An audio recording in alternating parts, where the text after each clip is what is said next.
मराठा आंदोलन फिर से तेज हो रहा है और मनोज जरांगे पाटिल ने अपने समर्थकों के साथ मुंबई कूच का ऐलान कर दिया है। उन्होंने 20 जनवरी की तारीख तय की है, यानी कि राम मंदिर के उद्घाटन से ठीक 2 दिन पहले। आज मराठा समाज के प्रतिनिधियों की एक टीम मुंबई में उन जगहों को देखने के लिए पहुंची जहां मनोज जरांगे अनशन कर सकते हैं।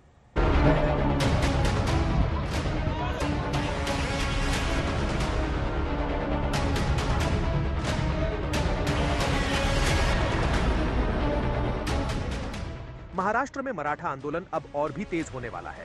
मनोज जरांगे पाटिल ने सरकार को 24 दिसंबर का वक्त दिया था। मियाद खत्म होने के बाद एक बार फिर उन्होंने तरकश से तीर निकाल लिए हैं और सरकार को मुंबई कूच की चेतावनी दे दी है। मनोज जरांगे पाटिल ने ऐलान किया है कि वो 20 जनवरी को आंदोलन के गांव अंतरावली सराठी से पैदल ही मुंबई की ओर निकलेंगे। उनके साथ मराठा समाज के लाखों लोगों का हुजूम भी होगा। शिक्रापूर, रांजणगाव, वाघोली, चंदननगर, शिवाजीनगर, पुणे, मुंबई पुणे हाईवे से पनवेल वाशी चेंबूर मार्ग से जाएंगे। मुंबई आजाद मैदान, शिवाजी पार्क, पूरे मुंबई में जाएंगे हम। अभी तक के प्लान के मुताबिक मनोज जरांगे पाटिल के समर्थक हजारों की तादाद में अहमदनगर, पुणे और पनवेल होते हुए मुंबई में एंट्री करेंगे और फिर देश की आर्थिक राजधानी में शुरू होगा उनका आमरण अनशन। दिन में मोजे नहीं हम, दिन फिर मोचते नहीं हम।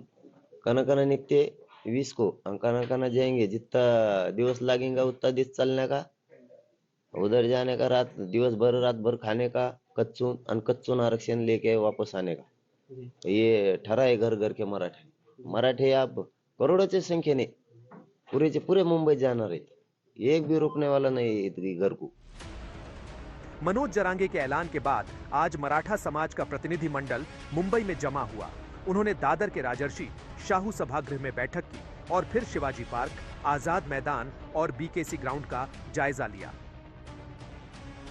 क्योंकि हम लोग कोई ऐसा इलीगल कोई काम नहीं कर रहे, तो हम लोग को परमिशन नहीं मिलेगी। परमिशन तो हमको मिलेगी और ये मुंबई है, इसके लिए संयुक्त महाराष्ट्र की इसमें 107 हुतात्मे हो, उसमें से 50 से अधिक हुतात्मा ये मराठा समाज के बांधवों के दिए हैं, ये महाराष्ट्र को एकजुट करने के लिए। तो मुंबई में कुछ भी करना है, इसके लिए परमिशन तो जरूरी है, पर हमको नहीं लगता कि इस तरह से कोई भी अटकावे आ जाएंगे। राज्य में मराठा आरक्षण का मुद्दा इस समय काफी गर्म है। सियासत भी तेज है, विपक्ष हमलावर है, सत्ता पक्ष की चुनौतियां बड़ी हुई हैं। आता 20 तारखे 20 जानेवारीपर्यंत जरांगे पाटलांनी सरकारला वेळ दिली आहे। बघूया काय होतं, 3 आठवडे आहेत।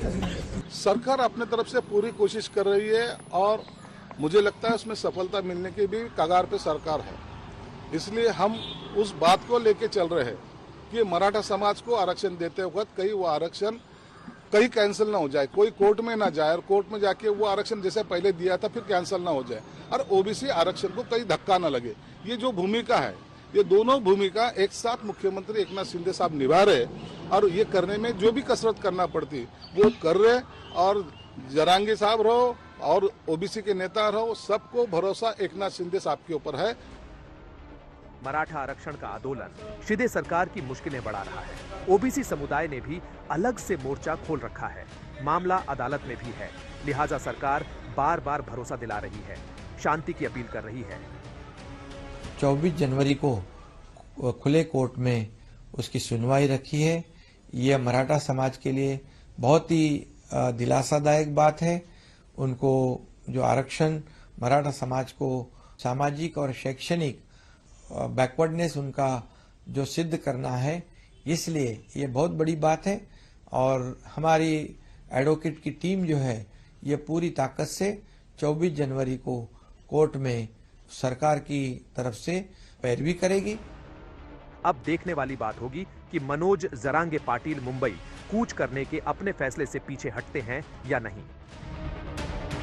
मुंबई में अपने आंदोलन के लिए मराठा क्रांतिकारियों ने आकर मुंबई के आजाद मैदान और शिवाजी पार्क में सर्वेक्षण किया। सरकार की तरफ से मुख्यमंत्री एकनाथ शिंदे का यह कहना है कि नियमित समय पर मराठा आरक्षण दिया जाएगा, लेकिन महाराष्ट्र में जो स्पेशल सेशन बुलाया गया है मराठा आरक्षण के लिए वो फरवरी में है। तो अब देखना यह होगा कि मनोज जरांगे पाटिल फरवरी तक रुकते हैं या फिर मुंबई में आकर आरक्षण के लिए अपना आंदोलन शुरू करते हैं। राजू इनामदार के साथ मुंबई में मुस्तफा शेख, आज तक।